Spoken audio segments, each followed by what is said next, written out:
अस्सलाम वालेकुम नाज़रीन, तव्हां ॾिस रहियो 110 न्यूज़ में ख़बर शामिल कंदासीं मातली खां। हुजा छलगिरी जी रिपोर्ट मुताबिक़ टंडो वुमेन ऑर्गेनाइजेशन तरफ़ां टंडो ग़ुलामी में मज़दूर ॾींहं जे हवाले सां सेठ परबत राजा जी ऑफिस ते हिकु मीटिंग मुनक़द कई वई, जंहिंजी सदारत ह्यूमन राइट्स तालका मातली जे सदर साजिद अशरफ शहाणी ऐं जनरल सेक्रेटरी मोहम्मद रहीम लाशारी कई, जंहिं में शिकागो जे शहीदनि जी क़ुर्बानियुनि खे साराहियो वियो।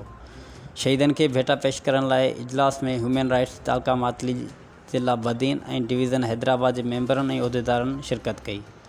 शिरकत में मोहम्मद रहीम लाशारी, साजिद अशरफ शहाणी, मोहम्मद कासिम लुंड, सेठ परबत राजा, प्रेम कौसर, मुबीन शोरो, असलम जमाली, बच्चल चांडियो, मेहराब नोतकाणी, मीर वज़ीर टालपुर, कारो कोल्ही, ग़ुलाम मोहम्मद चांडियो शिरकत कई। उन ई मौक़े ते मातली जी अवाम लाइ ह्यूमन राइट्स तरफ़ां कंप्लेंट सेल ऑफिस क़ाइमु करण ते पिणु गौर ऐं वीचार कयो वियो।